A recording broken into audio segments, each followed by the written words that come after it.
Hey, this is Reverend Thomas Hargis. I am the pastor at Calvary Hilltop United Methodist Church and the executive director of the Jubilee Project. In this video, the first one in our series on getting you off the ground into the cloud, we're going to give you 5 tips, tricks, and hacks to help get you started. In other videos, we're going to talk about equipment and sound and production, but in this video, we're going to help you get a good base to get you started. Coming right up.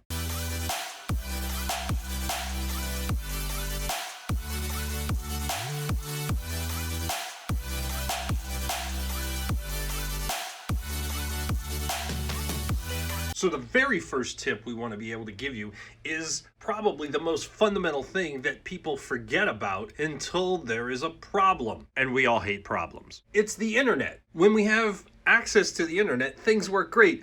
But when there is lag, or sometimes people get swamped on the internet with a website getting slammed all at the same time. There was lots of folks who had problems with Facebook this last week.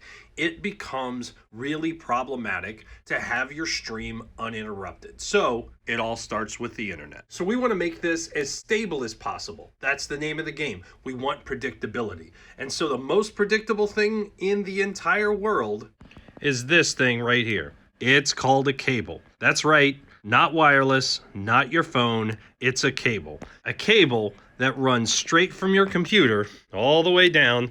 And I got a really long cord just in case I need to go somewhere else. And this goes all the way into the back, in the back of my router. So I am plugged directly in to the internet. I don't have to worry about getting disconnected. I don't have to worry about being out of range. I don't have to worry about getting logged off randomly, because things happen with wireless. The more predictable that you can get with your setup, the better. So if you've got the ability to get wired, do it. Wire up your desktop. Now, if you're streaming off your phone, you obviously want to have as many bars as possible. That's unavoidable when you're streaming on your phone. But if you've got a desktop, you want to buy a hard line. The 100-foot cords are dirt cheap. Just buy the cord. You'll thank me later. Now, this next tip might seem a little weird, but it's half up here as much as it is in the hardware. You've got to prime yourself for the fact that you're not going to be in front of a live studio audience. Most of us have been used to having people in a room and we've interacted with them, even if it's just eye contact. Putting video out over the internet requires you to kind of flip a switch. And that means you really want to feel good about yourself. So here's a couple of really easy, quick tips. So get a mirror. Why? Because you want to feel really good right before you go live on video. You want to look at all the little things. Now, you want to make sure that you want to put on makeup if you like makeup. You throw a little water on your hair. You put your contacts in. Anything you can do to help increase your self-confidence and getting you ready to jump in front of a camera. People want you to be confident in what you're saying. It's just like that preaching class we all had. Believe in what you're saying. And the same thing goes with your own video. You want to connect with the lens. So that's the next tip, is you want to look at the camera lens. If you're looking out at an object or you're looking all over the place, and it's a little harder with a phone because the lens is actually on the far left. And let me show you the difference. I'm looking right now in the middle of my screen. I'm looking on the far right of my screen. And now I'm looking directly into the lens. So you want to make sure that you're always looking directly into the lens. In filmmaking, they say, look at the camera.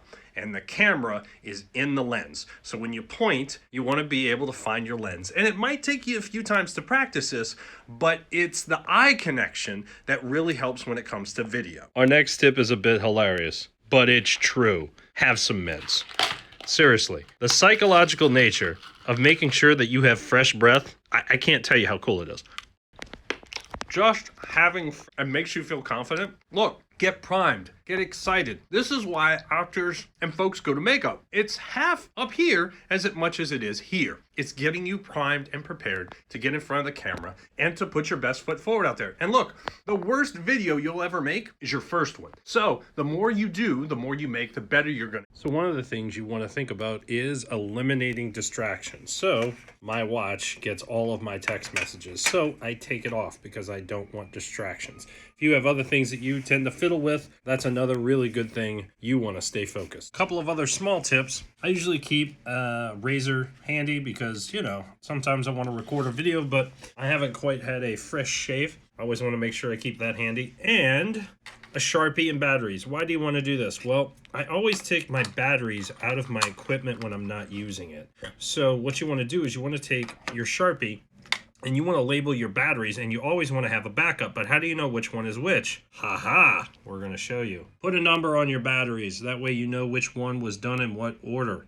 So, for example, this is battery number 1. So when I go to put this battery in, this will be battery number 2. And when I get a fresh battery, so that way I know which one I'm always using at a time. You can put a star on this one if you want, and that's the last one you used. And when you replace it, you throw this one away and you put a star on this one. And that way you always know which battery you're actively using. So I hope you found these helpful. If you need anything, please reach out and check out the next video in our series, because we're going to go look at gear. What are the things that make any of these videos actually happen? From the easiest way, which is pointing your iPhone at yourself, which is what we're doing to show you how easy this is, to some of the most complicated gear that you can get set up in your home on a shoestring budget. We'll see you in the next video. Also, if you're getting value out of this, hit that subscribe button. Share this with your friends. Share this with someone who needs to hear, hey, it's really not that hard to make online video. Hey, look, no one here went to any type of film school. We all went to seminary or Bible school or something. You can do this. So share this with a friend.